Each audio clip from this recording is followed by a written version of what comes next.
Pessoal, tudo bem? A graça e a paz de Deus. Eu sou o pastor Giovanni, eu tenho uma palavra de Deus para o seu coração. Estamos na nossa jornada linda, maravilhosa, através do livro de Romanos, a epístola de Paulo aos Romanos.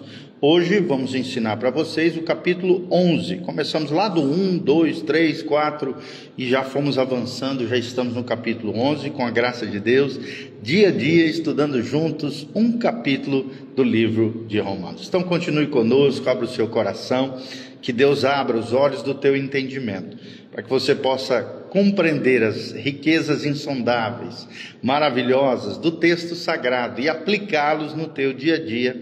Sempre a gente lê o texto, explica o texto e aplica o texto na nossa dia a dia, na nossa vida, para que possamos viver a vida que Deus sonhou para nós, tá bom? Então Romanos 11 diz: pergunto, pois, Paulo aqui falando, terá Deus porventura rejeitado o seu povo? De modo nenhum, ele responde, porque eu também sou israelita, da descendência de Abraão, da tribo de Benjamim. Deus não rejeitou o seu povo, a quem de antemão conheceu. Ou não sabeis que a Escritura refere a respeito de Elias, como insta perante Deus contra Israel, dizendo: Senhor, mataram os teus profetas, arrasaram os teus, desceram-lhes os olhos para que não vejam e fiquem para sempre encurvados as suas costas. Pergunto, pois, porventura tropeçaram para que caíssem? De modo nenhum, mas pela sua transgressão veio a salvação aos gentios para pô-los em ciúmes. Ora, se a transgressão deles redundou em riqueza para o mundo, e o seu abatimento em riqueza para os gentios, quanto mais a sua plenitude. E aí vamos pular lá para o final do texto. Insondáveis são os seus juízos e quão inescrutáveis os seus caminhos. Quem, pois, conheceu a mente do Senhor, ou quem foi o seu conselheiro, ou quem primeiro deu a ele para que lhe venha a ser restituído? Porque dele, por meio dele, para ele são todas as coisas, a ele, pois, a glória eternamente. Amém. Capítulo 11 do livro de Romanos. Preciosos nós podemos tirar desse lindo trecho da palavra de Deus. Como vocês viram, não li todo o capítulo, ele é enorme, né? Um capítulo bem grande, mas pegamos os textos principais que falam sobre o tema de hoje, que é o mistério da misericórdia de Deus. O mistério da misericórdia de Deus. Então chegamos aqui a um dos capítulos mais profundos e consoladores de toda a Bíblia. Nos capítulos 9 e 10, Paulo tratou da tristeza ou da triste realidade da rejeição da maioria de Israel ao seu Messias, o Messias Hamashia, Jesus de Nazaré. Isso poderia levar alguém a concluir que Deus havia simplesmente descartado o seu povo e que as promessas feitas a Abraão, Isaac e Jacó haviam falhado. Mas no capítulo 11, o apóstolo Paulo levanta o plano divino em 3 atos, em 3 momentos, segundo nos ensina Romanos 11, de 1 a 30 e pouco aqui, tá bom? Então de 1 a 10 nós vemos, em primeiro lugar, primeiro ponto, primeira lição, a rejeição de Israel não é total. A rejeição de Israel não é total, do versículo 1 ao versículo 10. Paulo começa com uma pergunta crucial aqui: será que Deus é o povo? E a resposta é um enfático: de modo nenhum. Primeiramente vemos o exemplo de Paulo, né? O próprio apóstolo é a prova viva de que Deus não rejeitou Israel. Ele era judeu, da tribo de Benjamim, foi salvo pela graça de Deus. Deus ainda tem os seus remanescentes. Será que você faz parte do remanescente fiel de Deus? Mesmo em meio à apostasia geral, como nos dias de hoje, Deus sempre preserva um grupo fiel. Será que você faz parte desse grupo fiel? Um restante, segundo a eleição da graça de Deus. Não somos salvos por obras, por merecimento, mas pela graça soberana. Isabel, corrupta, devassa, imoral, pensou estar sozinho no seu tempo, mas Deus lhe revelou que havia reservado 7.000 homens que não haviam se dobrado a Baal. A lição aqui é clara para nós: nunca estamos tão sós quanto pensamos. Vou repetir: nunca estamos tão sós quanto pensamos. Ou seja, Deus que não se dobrou, não dobrou os seus joelhos ao Deus deste século, que é o diabo, os demônios, o império das trevas. Depois, logo em seguida, vemos a realidade do endurecimento de coração, do versículo 7 ao 10. O que aconteceu com o resto? foram endurecidos, é o que diz o texto. É interessante que esse endurecimento é um ato judicial de Deus. Não é que eles quisessem crer e Deus os impediu, pelo contrário, eles persistentemente rejeitaram a verdade, rejeitaram a Deus, e em sua justiça Deus confirmou essa escolha. Um espírito de entorpecimento.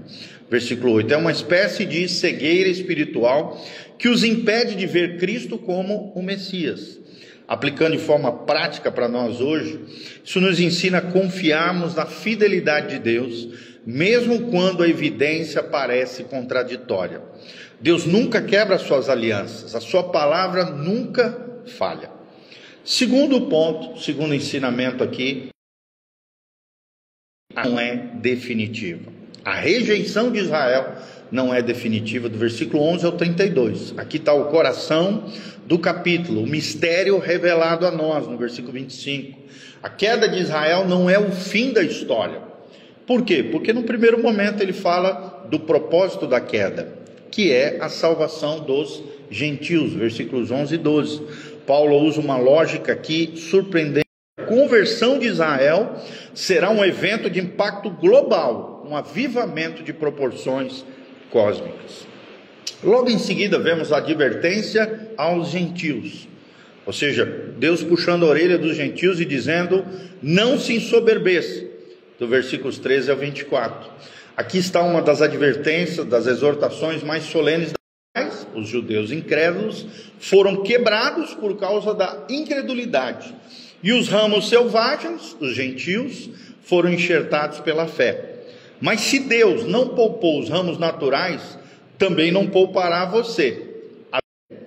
Do mistério aqui, a restauração futura de Israel, dos versículos 25 a 32, Paulo revela qual é esse mistério.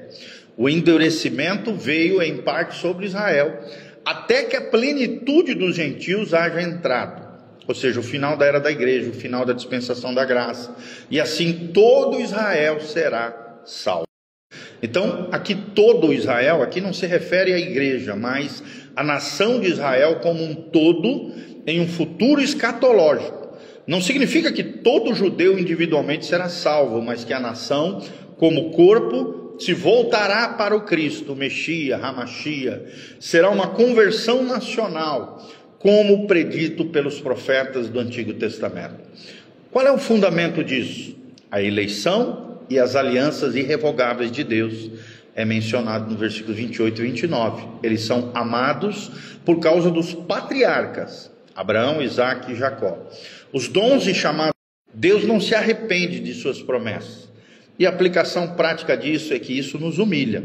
A nossa salvação é pela graça, não é por méritos, nos enche de esperança. O Deus que é fiel para cumprir as suas promessas a Israel é o mesmo Deus que é fiel para cumprir as promessas para conosco, a igreja, formado na sua grande maioria, é claro, por não-judeus ou gentios.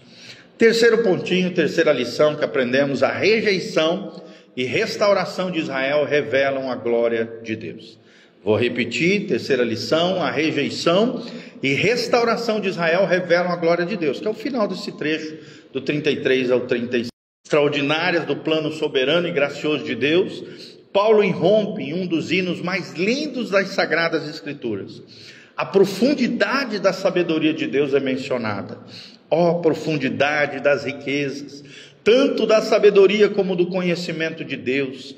Os caminhos de Deus são insondáveis. Quem poderia imaginar um plano onde a desobediência de uns levaria a misericórdia para outros?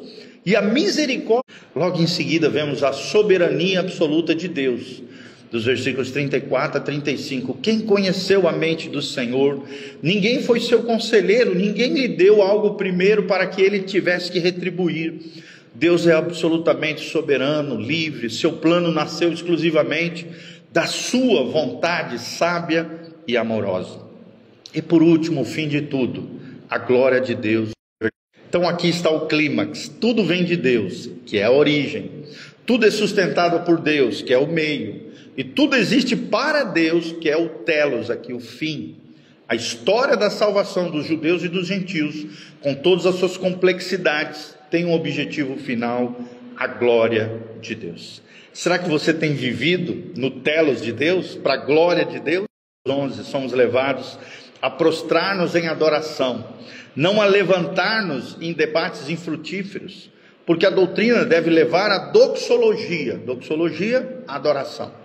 Então, a conclusão e o apelo final a você, a mim, a cada um de nós, irmãos, é o que podemos levar para as nossas casas hoje, o que podemos aprender através do capítulo 11 de Romanos. Primeiro, humildade. Se você é um crente gentil, lembre-se, você é um ramo enxertado, você está na videira pela graça de Deus. Espiritual ou antissemitismo, que é perseguição contra os judeus. Ame o povo judeu e ore por sua salvação. Segundo lugar, esperança. Se você está desanimado com a incredulidade ao seu redor, lembre-se de que Deus sempre tem um remanescente fiel.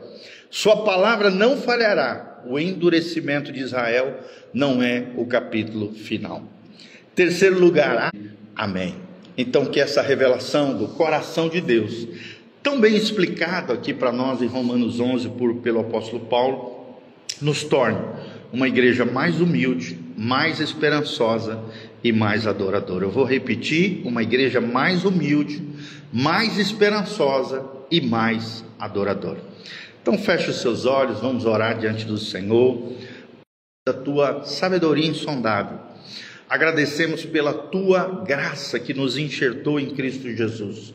Ajuda-nos a permanecermos na tua bondade e amarmos e orarmos pelo povo de Israel com humildade, quebrantamento, reconhecimento da tua graça, e que toda a nossa vida seja para a glória de Deus, em nome de Jesus. Amém e amém. Então, se você foi abençoado por esse vídeo, dá um joinha, aperta no sininho, aperta no botãozinho do hype aqui para que a gente possa chegar mais longe e alcançar mais pessoas. Pega esse vídeo, compartilhe no seu WhatsApp, Instagram, Facebook, YouTube, nos ajude a alcançarmos mais vidas, mais corações.